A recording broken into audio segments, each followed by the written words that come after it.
날마다 특별한 새벽 파트 1의 오늘 5번째 말씀입니다. 오늘 말씀의 제목은 하나님과 세상의 다리를 놓는 사람들, 그리스도인, 이런 제목으로 말씀 전하도록 하겠습니다. 정체성에 관한 것이지요. 우리 그리스도인들은 어떤 사람인가, 그 정체성을 아는 데서부터 우리가 어떻게 살아야 되는지 그것이 나올 것이고, 그리고 우리가 받은 구원에 어떤 사명이 담겨 있는지, 그러한 내용들을 오늘 함께 나누려고 합니다. 오늘 본문이 있는 출애굽기 17장은 이스라엘의 역사에 있어서 굉장히 중요한 전환점이 되는 사건을 보여줍니다. 이스라엘 백성들이 애굽의 노예로 있다가 하나님의 은혜로 탈출한 후에 광야를 지나서 오늘 본문의 배경이 되는 시내산까지 오게 되어집니다. 어떤 면에서 지금까지 보여주신 하나님의 은혜는 일방적인 것이었습니다. 일방적이라는 것은 상대방의 반응과 전혀 상관없이, 이런 뜻이겠지요. 이스라엘 백성들이 하나님의 마음을 기쁘게 했기 때문에 은혜를 베풀어 준 게 아닙니다. 전적으로 일방적인 하나님의 은혜였습니다. 이스라엘 백성들이 광야길을 걸으면서 원망하고 불평하고 심지어 의심할 때에도 하나님은 그들을 먹여주시고 마시게 해주시고 전쟁에서 이기게도 해주셨습니다.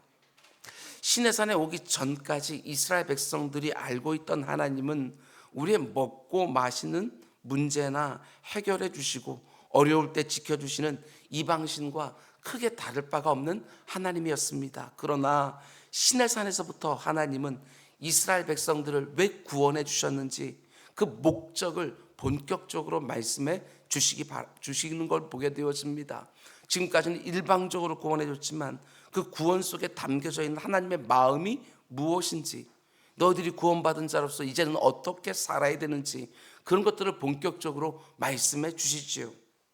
왜 이스라엘 백성들을 애굽에서 건져내서 지금까지 일방적인 은혜를 베풀어 주셨는지 그 목적과 이유를 분명하게 말씀해 주시는 거예요.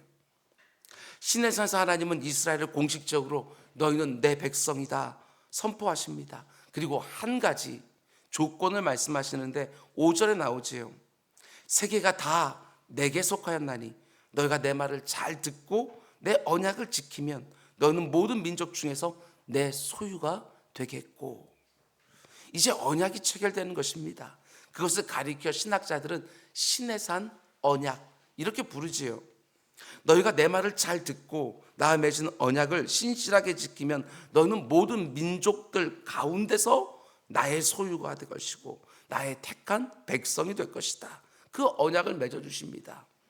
이스라엘 백성들은 이 언약에 근거하여 하나님의 특별한 소유가 된 것이지요.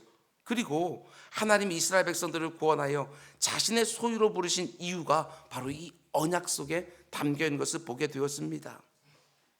하나님이 이스라엘 백성들을 광야길로 인도하여 시내산까지 오게 하셨는데 이스라엘 백성들은 여기까지 인도하신 과정을 하나님이 친히 이렇게 말씀하십니다. 4절을 보면 내가 애굽 사람에게 어떻게 행하였음과 내가 어떻게 독수리 날개로 너희를 업어 내게로 인도하셨음을 너희가 보았느니라. 이스라엘 백성들을 시내산까지 인도해 오신 과정을 하나님이 어떻게 말씀하십니까? 우리가 쉽게 말하면 업어 키웠다, 이 말이지요. 업어서 여기까지 데리고 왔다. 어미 독수리가 날개로 자기 새끼를 업어 나르듯이 내가 너희를 이곳까지 인도해 왔다, 이렇게 말하는 거예요. 근데 제가 생각할 때는 모세가 하나님의 이 말씀을 들었을 때 선뜻 동의가 안 됐을 것 같다, 이런 생각이 듭니다. 하나님이 내가 너희를 업어서 여기까지 데려왔다. 왜냐하면 여기까지 오는 과정이 결코 쉽지 않았거든요. 하나님이 업어서 여기까지 데려왔다고 하는 그 말씀에 모세가 쉽게 동의가 잘 안 되는 거예요.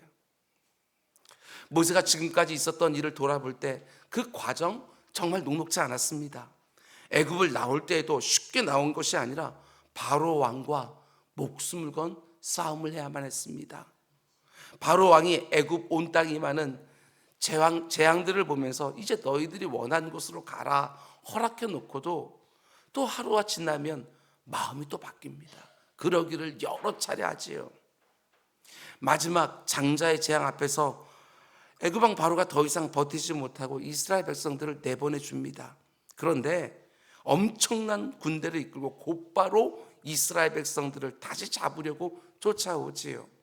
뒤에는 바로 왕의 군대가 흙먼지를 날리며 힘을 다해 쫓아오고 있고, 앞에는 창이란 홍해 바다가 길을 막고 있습니다. 천하의 모세도 홍해 앞에서 이제 우리 다 죽었구나 생각하지 않았겠습니까? 그런데 하나님은 바닷속에 또 길을 내주셨습니다.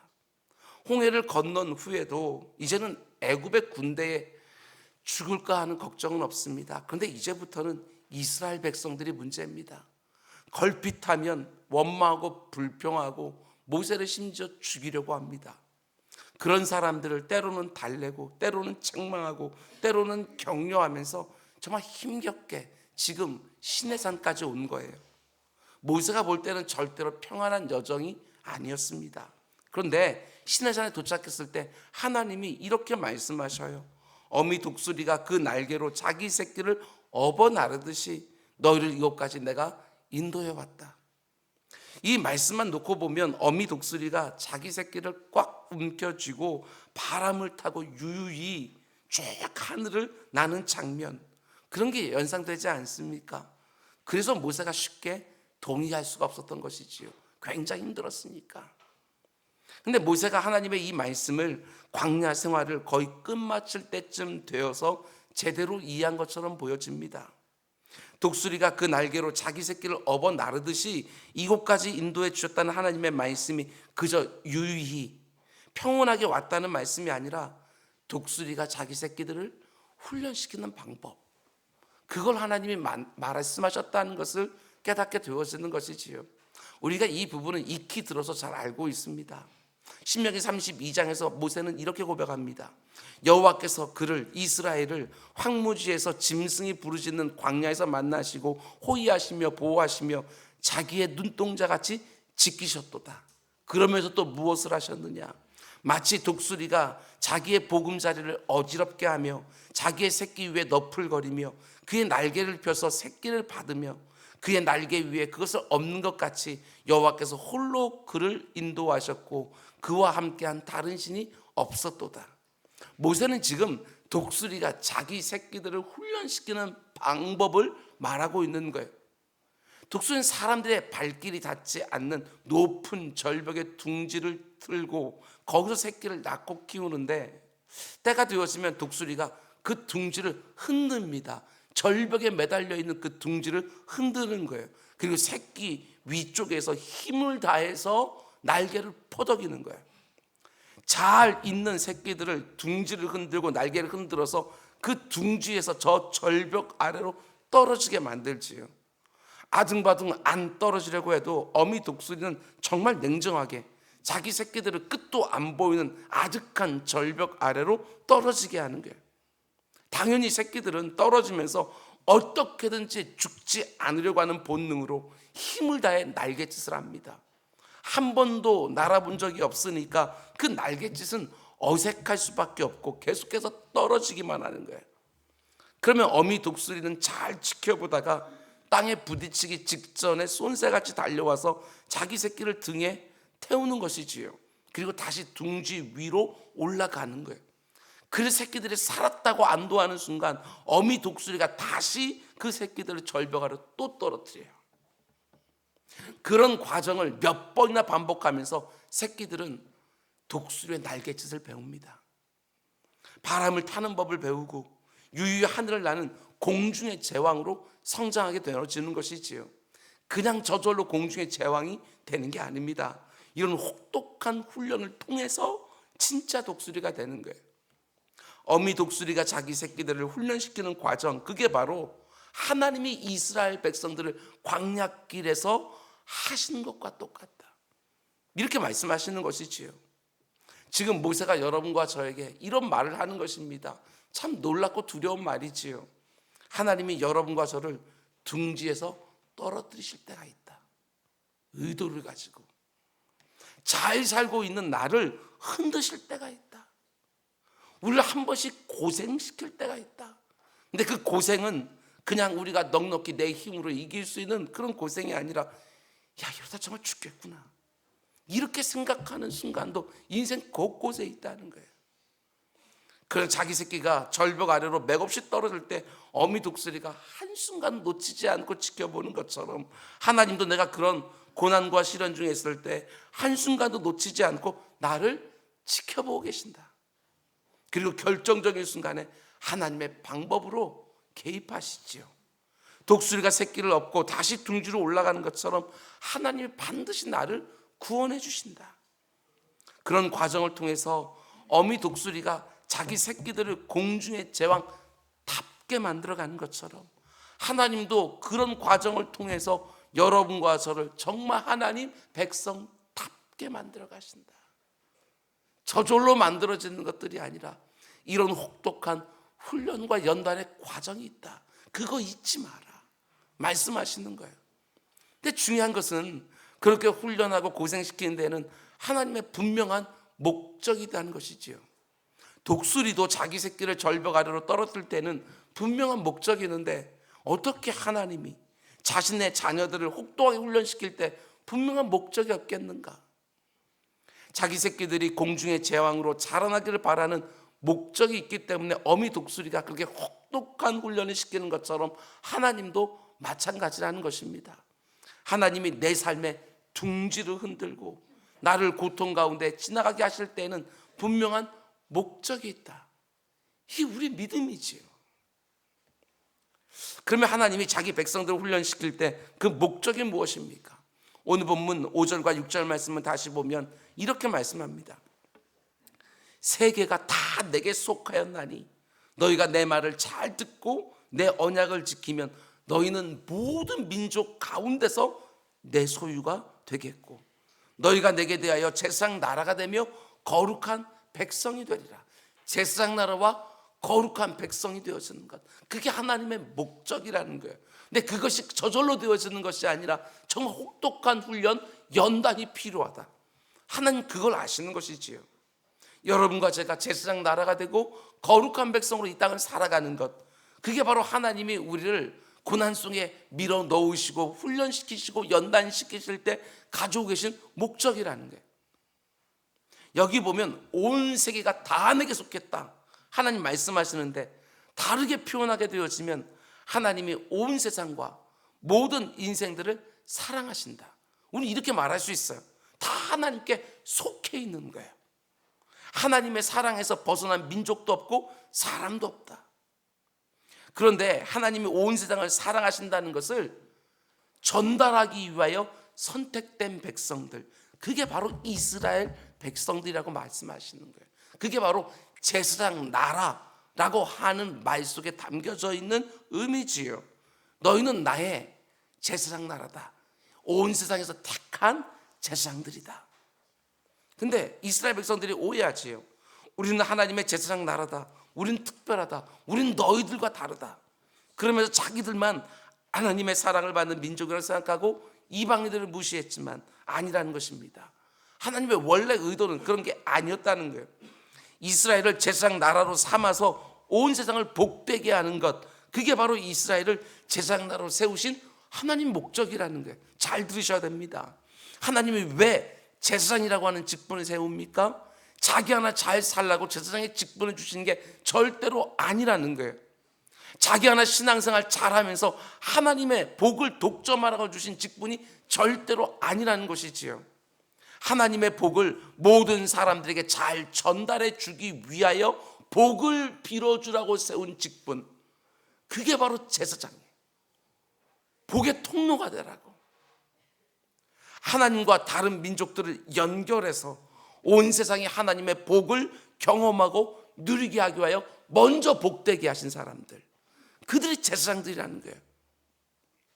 하나님의 이런 계획은 지금 모세 시대보다 훨씬 더 이전에 이스라엘 백성들의 조상이 되어지는 아브라함을 처음 부르실 때, 창세기 11장에 바벨탑 사건 나오지 않아요?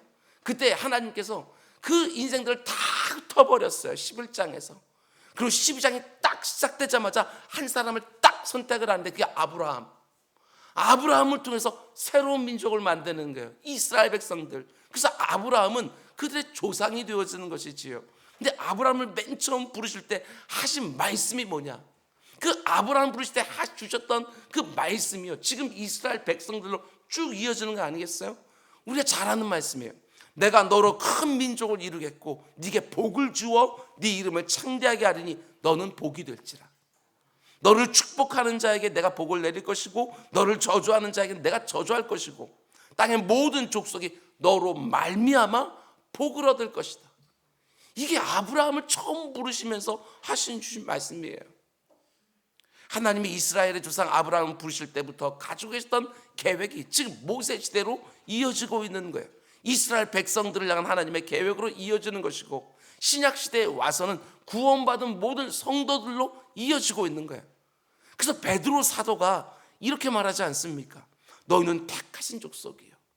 지금 이 출애굽기에 나오는 말씀을 그대로 받아서 말하는 거예요. 너희는 택한 족속이요 왕 같은 제사장들이요 거룩한 나라요 그의 소유가 된 백성이 이는 너희를 어두운 데서 불러내어 그의 기이한 빛에 들어가신 이의 아름다운 덕을 선포하게 전달하게 하려 하십니다.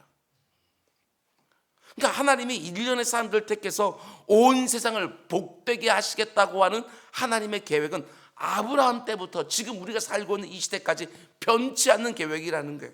그래서 하나님은 자신이 구원한 모든 성도들을 가리켜 왕 같은 제사장들이다. 이 세상에 택한 나의 제사장들이다. 이렇게 말씀하시는 것이지요. 얘들아, 너희는 네가 이 땅에서 내가 이 땅에서 택한 나의 제사장들이다. 너희를 통하여 네 곁에 있는 사람들이 복을 받게 해라. 그게 바로 네가 받은 구원 속에 담겨 있는 너에게 준 나의 사명이다.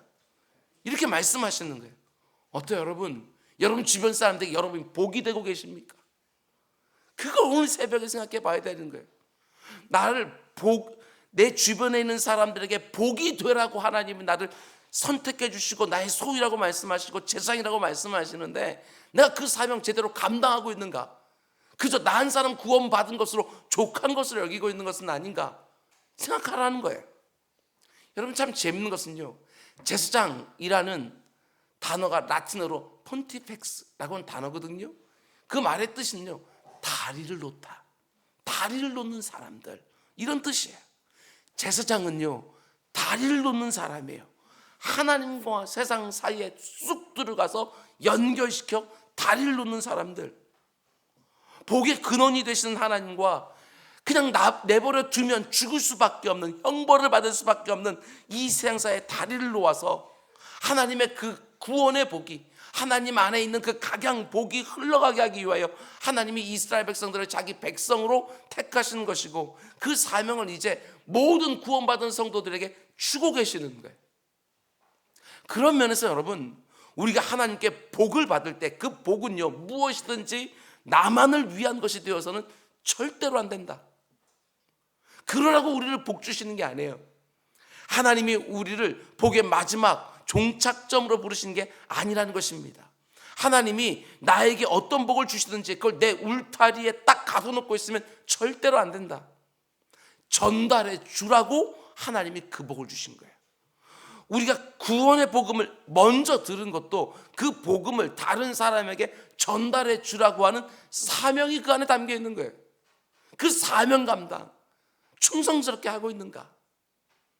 하나님이 내게 주신 좋은 것들을 그냥 내 삶에 머물러 있게 하는 것이 아니라 끊임없이 다른 사람들에게 흘려보내야 된다.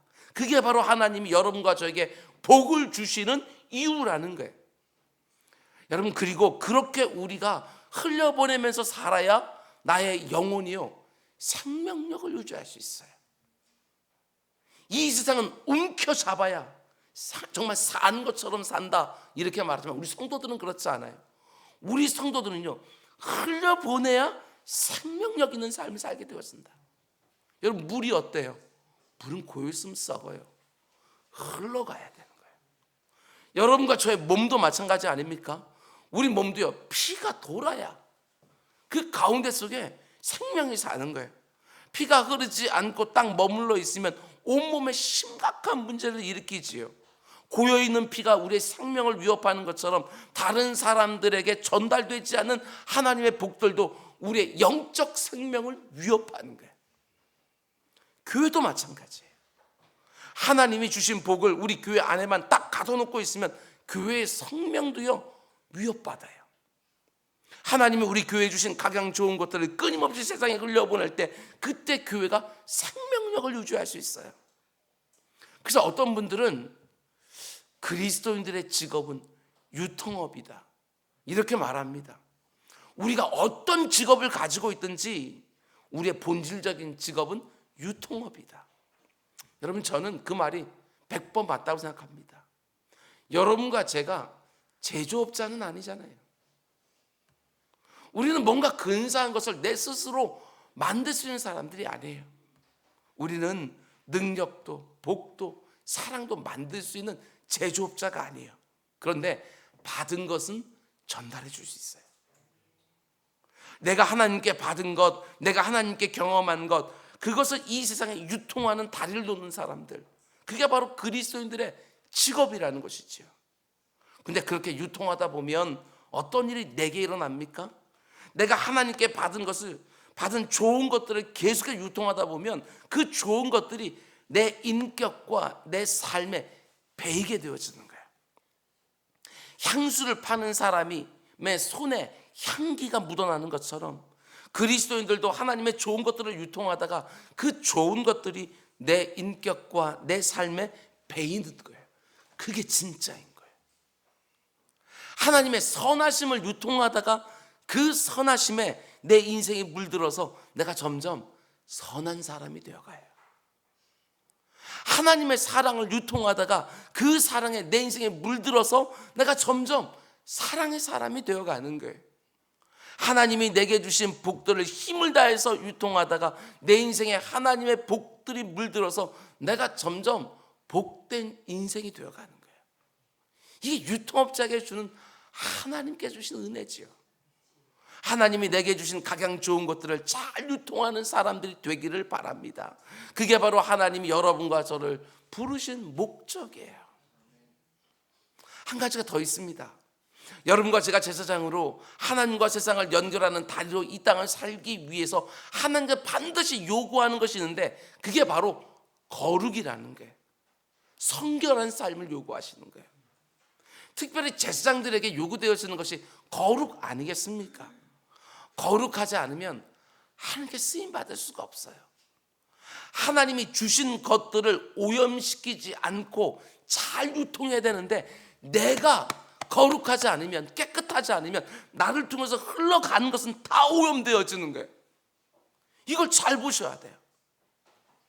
그래서 오늘 본문에서도 하나님은 이렇게 말씀하시는 것입니다. 6절, 너희가 내게 대하여 제사장 나라가 되며 그 다음에 거룩한 백성이 되리라. 하나님이 거룩한 백성으로 만들어 가시겠다는 거예요. 하나님께서 저 펄펄 끓는 용광로 같은데 우리 집어넣어서 그 가운데 속에 불순물들 다 빼고 점점 더 순전하게 만들어 가시겠다는 거예요. 거룩한 백성. 구원받은 성도들 향해서 하나님은 베드로전서 1장 16절에서 이렇게 말씀합니다. 내가 거룩하니 너희도 거룩하라. 굉장히 부담이 되는 말씀이에요. 내 안에 온갖 더러운 것을 매일매일 발견하기 때문에 내가 거룩하니 너희도 거룩하라? 정말 부담이 되지요. 좀 더 열심히 일해. 이거는 어느 정도 흉내는 낼 수 있을 것 같아요. 그런데 내가 거룩하니 너희도 거룩하라. 이런 말씀은 감당하기가 너무너무 부담스럽고 힘들어요. 근데 오늘 말씀을 보면 너무나도 감사하게 우리가 거룩하게 되기 위하여 어떻게 해야 되는지 하나님이 친히 그 방법까지 가르쳐 주는 것을 보게 되었습니다. 10절부터 12절 말씀 제가 봉독해 올리겠습니다. 여호와께서 모세에게 이르시되 너는 백성에게로 가서 오늘과 내일 그들을 성결하게 하며 그들에게 옷을 빨게 하고 준비하게 하여 셋째 날을 기다리게 하라. 이는 셋째 날에 나 여호와가 온 백성 목전에서 시내산에 강림할 것이니 너는 내 백성을 위하여 주위의 경계를 정하고 이르기를 너는 삼가 산에 오르거나 그 경계를 침범하지 말지니 산을 침범하는 자는 반드시 죽임을 당할 것이니라. 두 가지를 말씀해요. 하나는 옷을 빨아라. 하나는 경계를 넘지 마라. 하나님이 택하신 사람들에게 원하시는 건 다른 게 아닙니다. 뭔가 탁월한 능력을 구하는 것이 아니라 성결, 거룩을 원하시는 거예요. 우리가 잘 아는 것처럼 주인이 즐겨 쓰는 그릇은 금그릇, 은그릇, 나무그릇, 흙그릇 이런 게 중요한 게 아니라 깨끗한 그릇. 그걸 말씀하시는 거예요. 나를, 내 인생을 금으로 만들고 은으로 만들고, 아니 철로 만들고 흙으로 만들고 나무로 만들고, 이거는 하나님께 달린 것이고 창조주 토기장에게 달린 것이고, 여러분 우리는 깨끗하게 나를 유지하는 거, 그걸 원하시는 거예요. 근데 하나님이 말씀하신 그 성결이 어떤 것입니까? 먼저 첫 번째로 옷을 빨아라, 이렇게 말하지요. 옷을 빠는 성결, 수시로 더러워지는 옷을 빠는 거예요.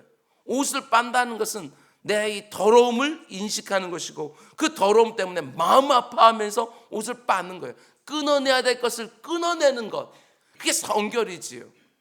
내가 이 세상을 살아가면서 끊임없이 더럽혀지는 내 영혼과 내 몸을 빨아서 깨끗하게 하고, 죄된 습관과 행동을 끊어내서 내 영과 육을 깨끗하게 하는 거예요. 그게 바로 성결의 시작이지요. 말씀을 준비하면서 저는 이게 성결이고 거룩이라는 게 얼마나 감사한지 몰랐어요. 하나님이 나를 구원해 주신 다음에 에베소서에서 나오는 것처럼 옛사람의 옷을 벗어버리고 이젠 새 사람의 새 옷을 입어야 된다, 그 하얗고 그 깨끗한 성도의 옷을 내게 입혀주셔요. 예수 그리스도의 보혈로 빨아버린 정말 하얀 옷을 내게 입혀주시는 거예요. 그리고 나서 하나님께서 네가 의로워졌다 이렇게 말씀해 주시면서 다시는 이 옷 더럽히지 마라. 이 옷 더럽히면 너 내 앞에 못 와. 다시는 이 옷 더럽히지 마라. 깨끗하게 입어놓았으니까. 여러분 그렇게 말씀하셨다면 우리 중에 누가 그 하나님 앞에 갈 수 있겠어요? 의로워졌다라고 말씀하실 때 벌써 하나님은 우리가 그 깨끗한 성도의 옷을 더럽힐 줄 알고 있는 거예요. 그 너무나도 감사하게 빨어, 수시로 빨어, 이렇게 말씀하는 거예요. 그 빤다는 게 뭐예요? 네 죄를 깨닫고 자복하고 회개하고 하나님의 죄사함을 사모하며 살아가라, 이 말씀하시는 거 아니에요? 저는 이게 너무나도 감사한 거예요. 우리의 삶이 죄로 더럽혀지는 것은 버려야 될 것을 못 버리기 때문입니다. 그런데 성결은 죄로 더러워지는 나를 인식하고 하나님의 죄사함의 은총을 늘 사모하며 하나님 앞에 나와 자복하며 회개하며 늘 옷을 빨아야 된다, 이렇게 말씀해 주시는 거예요. 그럼 또 한 가지 12절을 보면 이렇게 말씀합니다. 경계를 침범하지 마라. 하나님이 자기 백성들이 결코 넘어서 안 되는 경계를 다 정해 주시는 거예요. 그 경계 넘어서지 마라, 이렇게 말할 수 있습니다. 거룩이 뭐냐? 그것은 하나님이 정해 주신 경계 안에 머무는 것이다, 이렇게 말할 수 있어요. 하나님이 정해 주신 생각의 경계, 행동의 경계, 말의 경계, 그 안에서 생각하고 행동하고 말하고, 그게 바로 거룩이에요. 하나님이 그어놓으신 거, 이거 점검하셔야 돼. 이번 특별 새벽기 동안에 하나님이 정해놓으신 그 행동의 경계 안에 머물고 있는지, 그 생각의 경계 안에 머물고 있는지, 그 말의 경계 안에 머물고 있는지, 그것을 생각해 보아야 되는 거예요. 내가 그 경계를 넘어섰다 생각되어집니까? 옷을 또 빨아야 되는 거예요. 이번 특세를 통하여 하나님이 정해주신 그 울타리 안에 거하는 것. 여러분 신앙생활은 하지 말라고 말씀하시는 것은 어떻게 안 하려고 하는 애씀이 필요한 것이고, 하라고 하는 것은 아무리 하기 싫어도 하려고 싸움을 하는 것이고, 그게 신앙생활 아니겠어요? 하나님의 백성들은 자기 생각대 옳은 대로 사는 사람들이 절대로 아닙니다. 하나님이 정해준 경계를 자기 마음대로 왔다 갔다 하는 신앙생활은 가짜예요. 가짜. 우리가 넘지 말아야 되는 경계, 그것은 무엇입니까? 제가 참 좋아하는 스펄전 목사님은 이 부분을 설교하면서 이렇게 말씀하십니다. 나의 거룩한 경계는 성경이다, 이렇게 말씀하시는 거예요. 오직 하나님의 말씀이 내가 머물러 있어야 되는 삶의 경계라는 거예요. 그 안에 머물러 있는 것이 신앙생활이고 하나님이 원하시는 성결한 삶이라는 거예요. 여러분도 그렇고 저도 그렇고 얼마나 그 경계를 수시로 넘어들면서 문제의식 하나 없는지, 여러분 그것들을 오늘 이 새벽에 기도의 자리에서 성령의 음성으로 깨달아야 되는 거예요. 신앙생활은 다른 게 아닙니다. 하나님이 그어놓은 경계선 안에 머무는 것입니다. 하나님의 말씀으로 내 삶에 울타리를 쳐놓는 거예요. 울타리. 그게 바로 범사에 하나님을 인정하는 신앙 생활이지요. 말씀의 울타리 안에 머무는 것 얼마나 중요한지 모릅니다. 하나님의 음성이 들리는 곳은 그 울타리 안인 거예요. 그래서 중요해요. 그 울타리를 벗어나게 되어지면 하나님의 음성이 잘 안 들리는 것이지요. 이 세상에 유혹이 참 많이 있고 우리의 관심을 끄는 것들이 참 많이 있지만 그럼에도 불구하고 우리는 결심해야 돼요. 날마다 내가 말씀의 경계를 넘어서지 않겠다. 바로 거기서부터 신실한 신앙생활이 출발하는 것이지요. 내가 해야 될 것과 하지 말아야 될 것의 경계를 쫙 그어놓고, 내가 해야 될 말과 하지 말아야 될 말의 경계를 쫙 그어놓고, 품어야 될 생각과 품지 말아야 될 생각의 경계를 쫙 그어놓고 살아가는 것이 성결이고 거룩한 삶이에요. 하나님이 여러분과 저에게 성결을 요구하시고 거룩한 삶을 요구하시는 이유는 다른 게 아닙니다. 여러분과 저의 정체성과 관련이 있는 거예요. 앞에 나온 것처럼 제사장 직분을 제대로 감당하기 위하여, 하나님과 세상과의 그 다리를 놓기 위하여, 제사장 직분을 감당하는 복의 통로가 되기 위하여, 그 통로가 오염되지 않도록 하나님 우리들에게 거룩을 요구하시는 거예요. 통로가 오염되면 깨끗한 것을 흘려보낼 수가 없습니다. 복의 통로인 여러분과 제가 영육간에 깨끗하지 않으면 내 곁에 있는 사람들이 복이 아니라 저주를 받게 되었어요. 틀림없습니다. 내가 말씀대로 살지 않아서 누군가에게 상처를 주었다면 그 사람은 나 때문에 하나님에 대해서도 좋지 않은 감정을 갖게 되었는 거예요. 그런 사람 정말 숱하게 만나지 않습니까? 그리스도인들 때문에 받은 상처 때문에 하나님을 적대시하는 사람들을 너무나 많이 보는 거예요. 그리스도인들에 대한 부정적인 경험이 하나님을 만나는데 너무나 큰 장애가 되는 거예요. 나의 잘못된 행동 때문에 그 사람이 하나님을 적대시하고 하나님 만나는 것을 거절한다. 나의 잘못한 것 때문에 그 사람이 저주를 받는 거예요. 잘못은 내가 있는데 저주는 그 사람이 받아요.